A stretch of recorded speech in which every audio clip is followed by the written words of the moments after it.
Well, Jaden was beaten by his mom's boyfriend in Lakeland. At the time of the killing, DCF had an open and active investigation. The wording of this new report may be revealing. Essentially, the agency is washing its hands of this.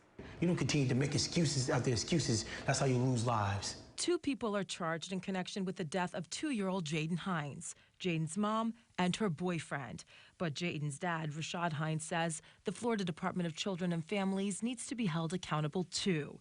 Last February, Rashad called DCF fearing for his son's safety.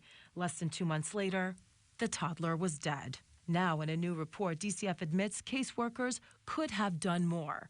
But the agency ultimately concludes if the missed opportunities had been completed, it does not appear that it would have impacted the case trajectory. This clearly states that they did not do their job. Now they're trying to cover their own tracks. First, what went right, according to DCF?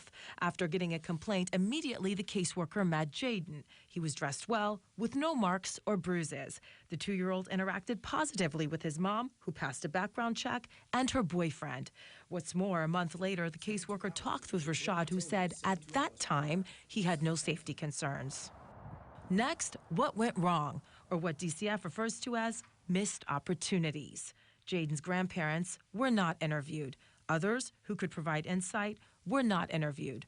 No one ran a background check on the mom's boyfriend, but DCF concludes if they had, they would have only found drug offenses, and that would not have changed DCF's threat assessment. 72 hours before Jaden was murdered, the caseworker called Jaden's mom to set up a meeting and check on him a second time.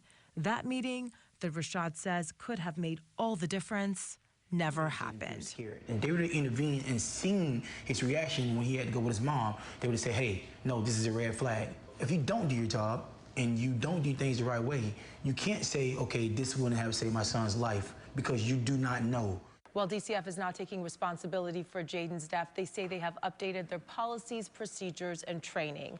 The criminal case against both suspects is ongoing. They have not been convicted, and they are due back in court in April. And the Tampa newsroom, Mahsa, Saeidi, 8 on your side. And if you have something